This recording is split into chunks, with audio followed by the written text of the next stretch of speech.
Okay, Assalamualaikum. Hari ini kita sambung ke contoh 8. Jadi contoh 8 ni adalah sebuah logi yang menggunakan kita rangkaian dengan kecekapan eksentropik dia kurang daripada 100% lah, bukan rangkaian sempurna. Dan kita abaikan kerja yang dilakukan dan kerja dilakukan oleh pump kita tak abaikan. Okey, so kalau kita baca soalan dia, sebuah logi kuasa steam beroperasi pada tekanan dalam 40 bar dengan keadaan steam bersuhu 450 darjah Celsius dan tekanan pemeluap 0.045 bar. Jadi berdasarkan soalan kita dah tahu dah benda ni sama macam contoh sebelum ni, contoh 7 dan contoh 6. Yang membezakannya ialah sekarang ni dia bukan gitar yang sempurna lah. So soalan dia sama juga. A. Lakarkan gambar rajah gitar rangkaian. B. Tentukan nilai-nilai berikut kerja yang dilakukan ke atas pump air suaan, apa yang dibekalkan ke dalam sistem ataupun Q bekal, kerja keluaran turbin, kerja bersih, kecekapan kitar, nisbah kerja dan penggunaan steam tentu. Okey, lakaran gambar rajah kitar rangkaian pada gambar rajah TS. Jadi kalau kita tengok gambar rajah dia sama macam yang sebelum ni, cuma yang beza dia sekarang dia ada yang kecekapan kerja sebenar ni lah, 2 ke 3 tanda ni. Itu je yang membezakan dengan soalan yang previous. Dan kemudian kalau kita tengok gambar rajah TS40, TS40 bar keadaan padas lampau, dia tetap samalah ni macam sebelum ni. Okey, kerja yang dilakukan ke atas pump air suaan WBFP, boleh rujuk contoh soalan nombor 6. Kaedah dia sama, jadi tak ada apa yang bezakan. Kamu boleh rujuk soalan-soalan yang sebelum ni lah. Contohnya contoh 6 lah, jawapan dia sama. Okey, untuk soalan yang kedua, haba yang dibekalkan ke dalam sistem bekalan, metod yang digunakan samalah seperti sebelum-sebelum ni. Jadi kamu boleh refer soalan-soalan yang sebelum ni. Cuma yang beza dia kamu pastikanlah kalau sebelum ni dia ada yang beza dia bahagian kerja ni lah, ada sebahagian kerja diabaikan dan ada sebahagian soalan kerja ni dikira. Jadi kamu ambil yang bahagian yang dikira lah. Untuk contoh ni saya nak bagi penekanan dekat bahagian sini lah, sebab dekat sini ada berlakunya perbezaan. Sebab kita tahu H1, H2, H3, H4 pada titik entalpi tersebut semua sama nilai dia sama dengan sebelum-sebelum ni. Cuma apabila kita nak mencari nilai 3 dot tu, itu yang menjadikan beza dalam soalan ni lah. Jadi kalau kamu tengok kerja turbin, dia kata kerja kasar sama dengan H2 dan H3 dot. So sebelum ni kita ambil H3 saja, tapi sebabkan yang ni kita ada kerja yang sebenar, jadi kita ambil H3 dot tu lah. So metod dia sama macam sebelum-sebelum ni. S2 sama dengan S3 pada 40 bar, kita dapat 6.935. Kemudian kita dapatkan nilai X3. Jadi yang ni tak ada apa-apa perubahan, sama macam contoh previous soalan.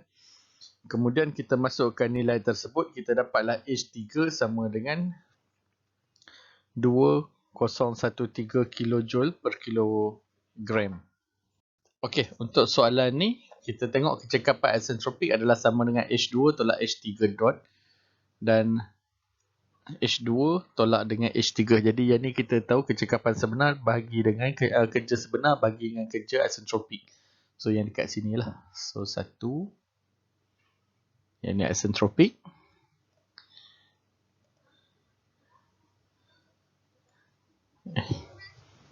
Ini adalah yang sebenar. So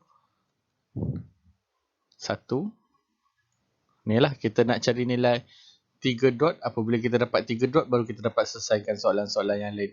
So kalau kamu tengok dia punya metod sama macam contoh soalan yang sebelum ni, yang mana dia melibatkan memerlukan kecekapan eksentropik. Jadi walaupun dia menggunakan kitar panas lampau, metod dia sama juga. Cuma nilai dia akan beza lah sebab dia duduk dalam keadaan lampau. So kalau kamu tengok 0.86, kita carikan H3 dulu. So dalam ni kita dapat H3. Apabila kita masukkan nilai-nilai H2 dan juga H3 kat sini, 3330 tolak dengan H3 dot.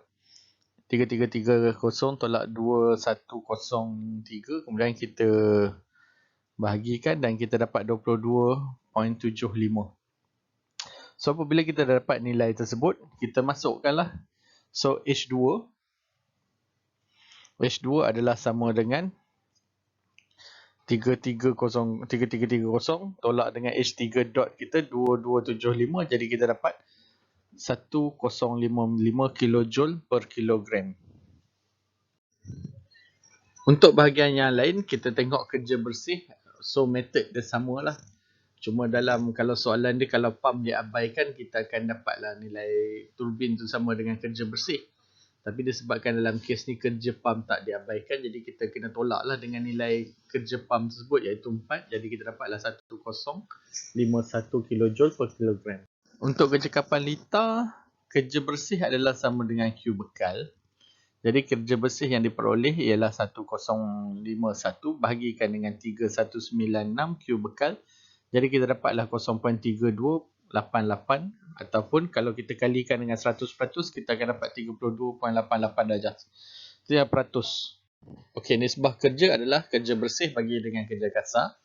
Jadi kerja bersih yang kita peroleh tadi ialah 1051 dan kerja kasar adalah kerja turbin 1055. Jadi kita bahagikan, kita dapat 0.996. Untuk bahagian yang terakhir, kita nak tentukan penggunaan steam tentu ataupun specific steam consumption. Jadi 3600 bahagikan dengan W kerja bersih. Jadi kita dapat 3600 bahagi dengan 1051 kg steam per kilowatt jam.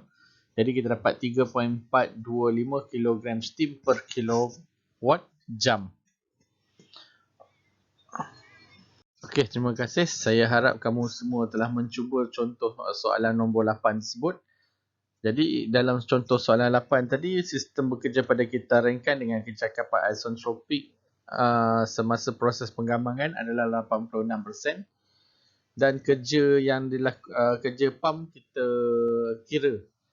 Untuk contoh soalan nombor 9 nanti, kerja dalam isentropik 86% juga. Tapi kerja yang dilakukan pada pump akan diabaikan. Itu dalam contoh 9. Hopefully kamu akan masuk dalam contoh 9 lepas kamu dapat selesaikan contoh 8 tersebut. Sekian, terima kasih.